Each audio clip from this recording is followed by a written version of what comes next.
연방정부가 메디케어, 메디케이드 부정시급과 전쟁을 선포하고 조사를 강화하고 있는 가운데 미니애폴리스에서 관련 시설을 급습했습니다. 전문가들은 뉴욕, 뉴저지 한인대상 데이케어도 단속 대상이 될 수 있다며 메디케어 박탈까지 이어질 수 있다고 우려했습니다. 17년간 머물러 있는 연방 최저임금을 시간당 $25까지 인상하는 법안이 연방 하원에서 추진됩니다. 직원 500명 이상의 대기업은 2031년까지, 그보다 규모가 작은 중소기업은 2038년까지 인상하도록 합니다.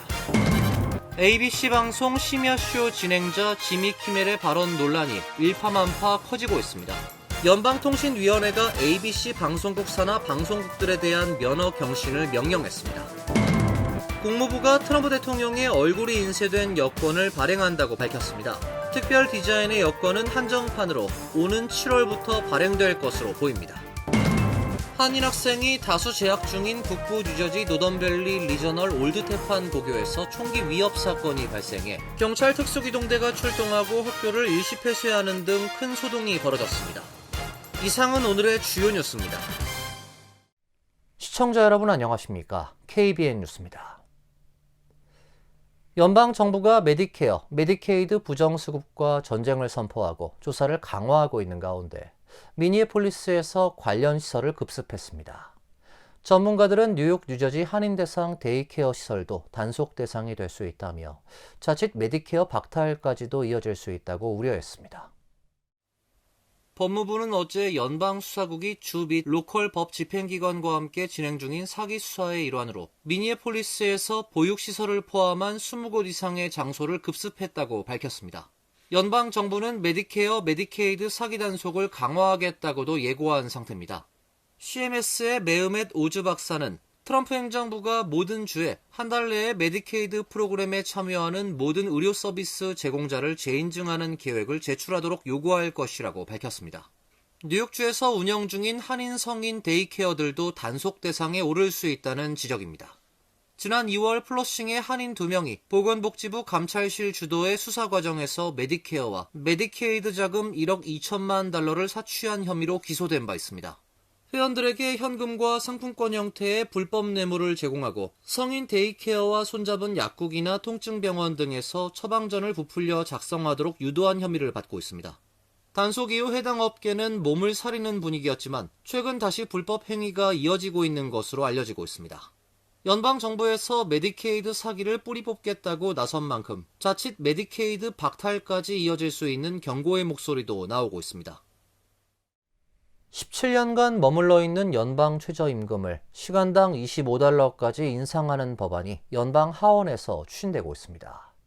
직원 500명 이상의 대기업은 2031년까지, 그보다 규모가 작은 중소기업은 2038년까지 인상하도록 합니다.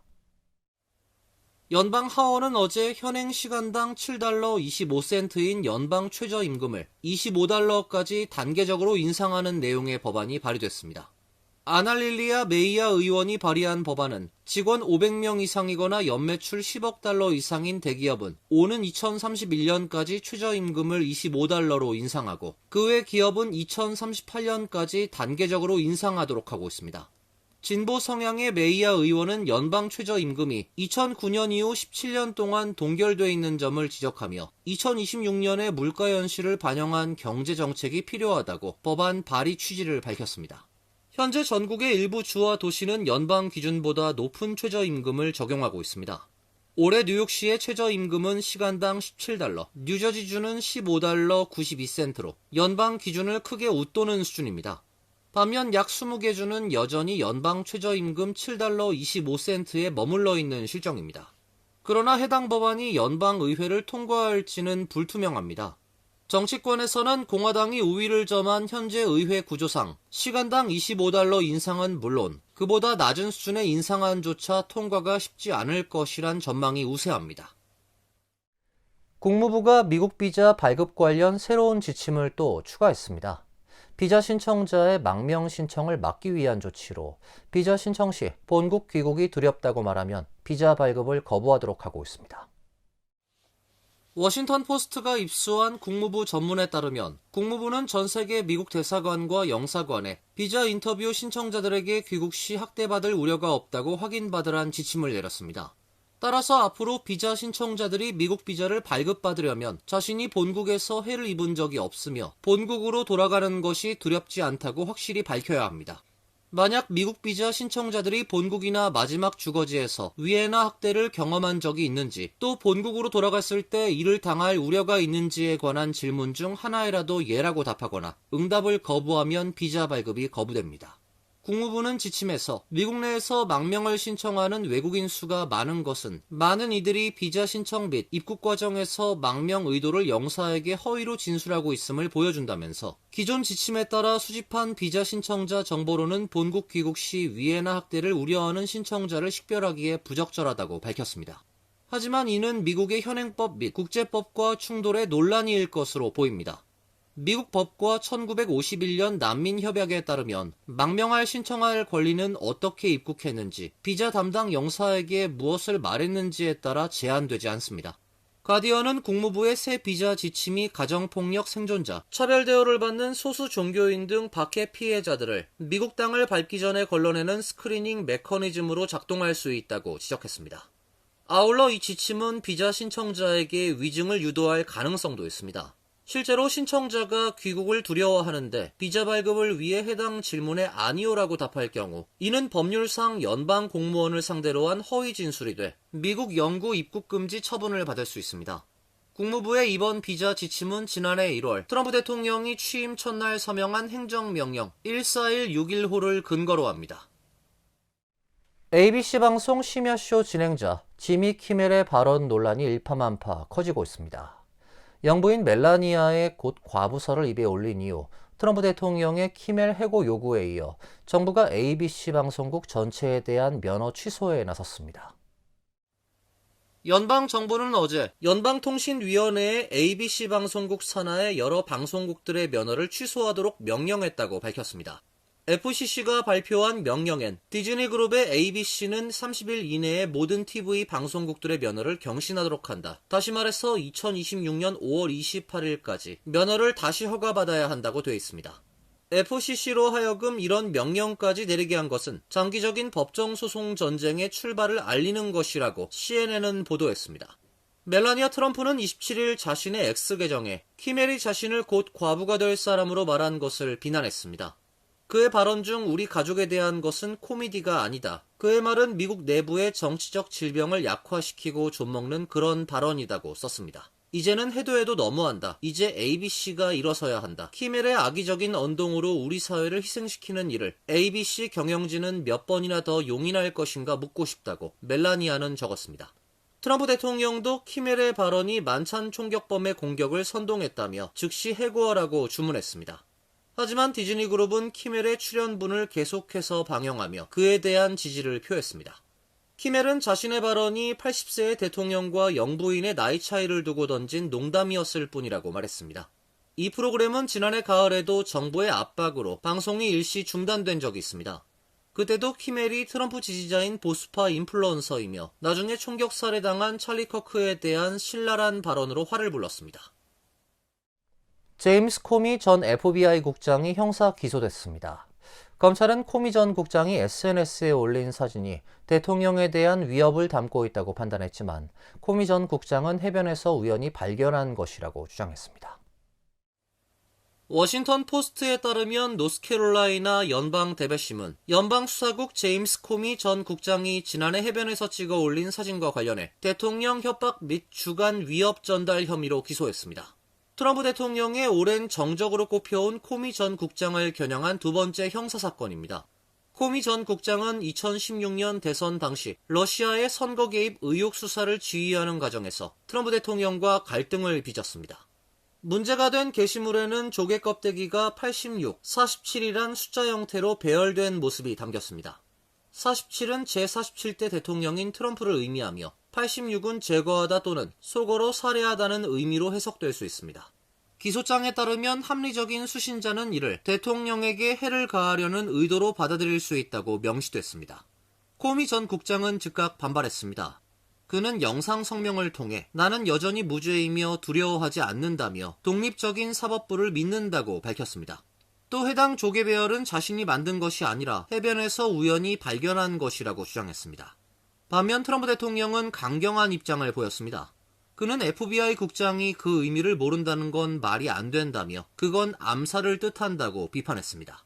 수사를 지휘하는 토드 블랜치 법무장관 대행은 기자회견에서 구체적 증거 제시에 대해 즉답을 피하면서도 대통령을 위협하는 행위는 용납될 수 없다고 강조했습니다. 국무부가 트럼프 대통령의 얼굴이 인쇄된 여권을 발행한다고 밝혔습니다. 특별 디자인의 여권은 한정판으로 오는 7월부터 발행될 것으로 보입니다.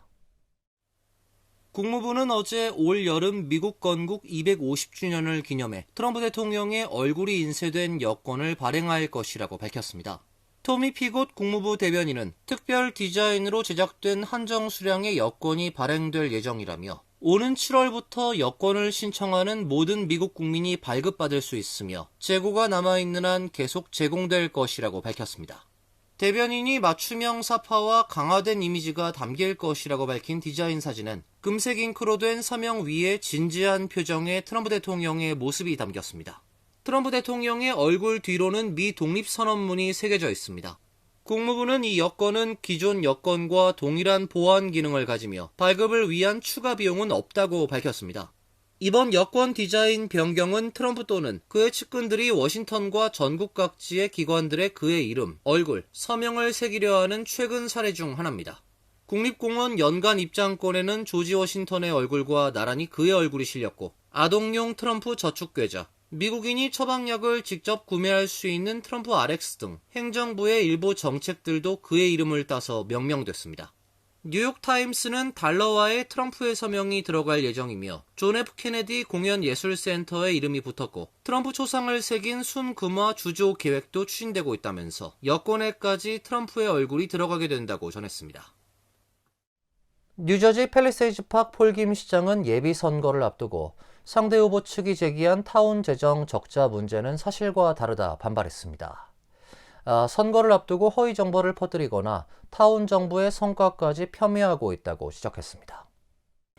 뉴저지 팰리세이즈 팍 폴김 시장은 어제 타운홀에서 시의원, 타운 변호사, 재무 책임자 등과 함께 기자회견을 개최하고 지난주 민석준 후보 측에서 제기한 타운 재정 문제에 관해 사실과 다르다며 반박했습니다.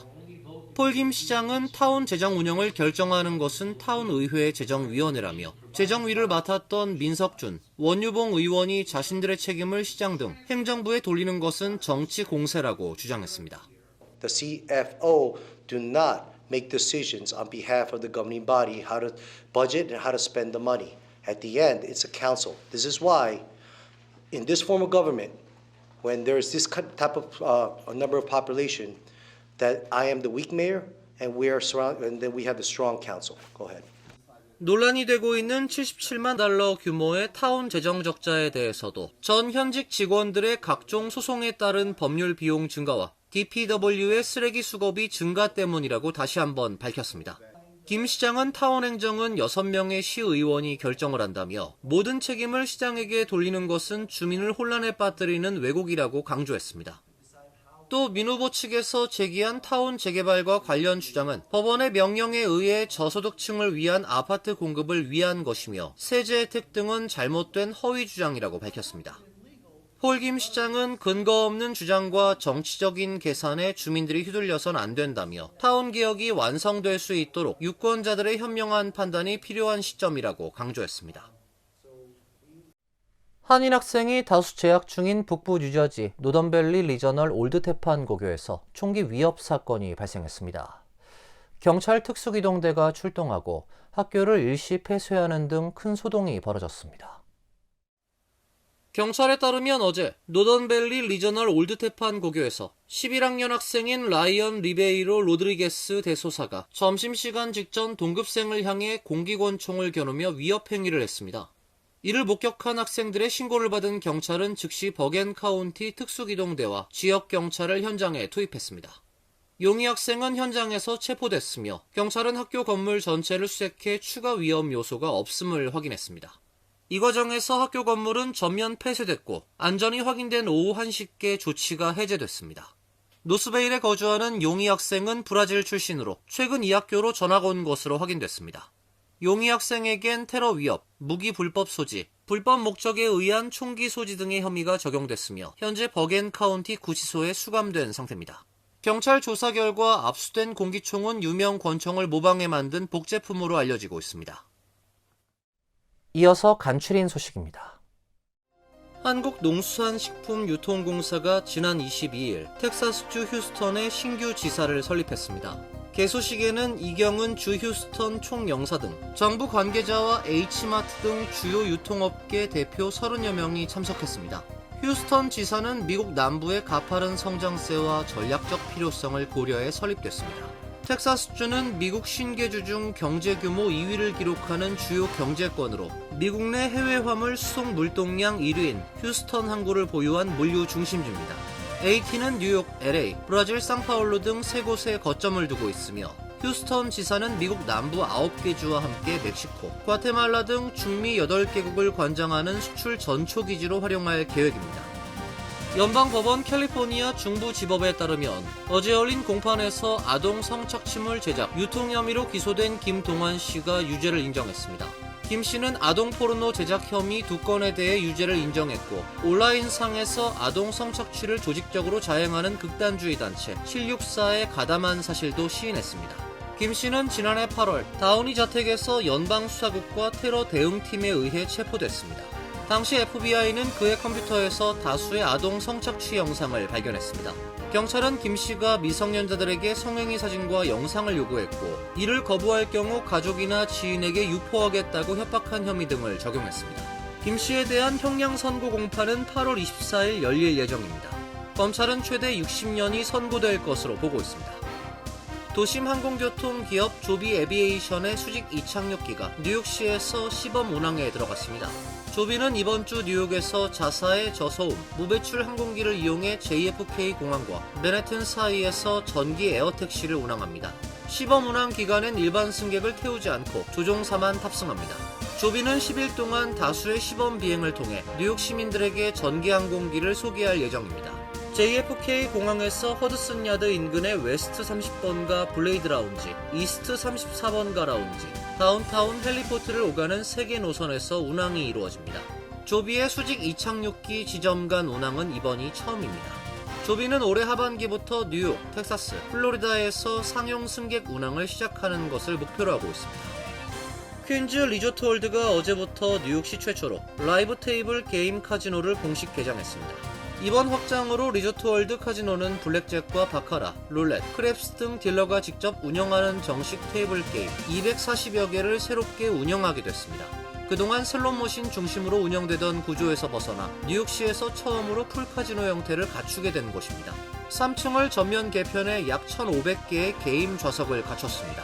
리조트월드는 테이블 게임 도입을 위해 1,250명을 신규 채용했으며 이 가운데 950명이 딜러로 선발됐다고 밝혔습니다. 카지노 측은 올 여름까지 직원 수를 2,700명 이상으로 늘릴 계획입니다. 환율과 증권 소식입니다.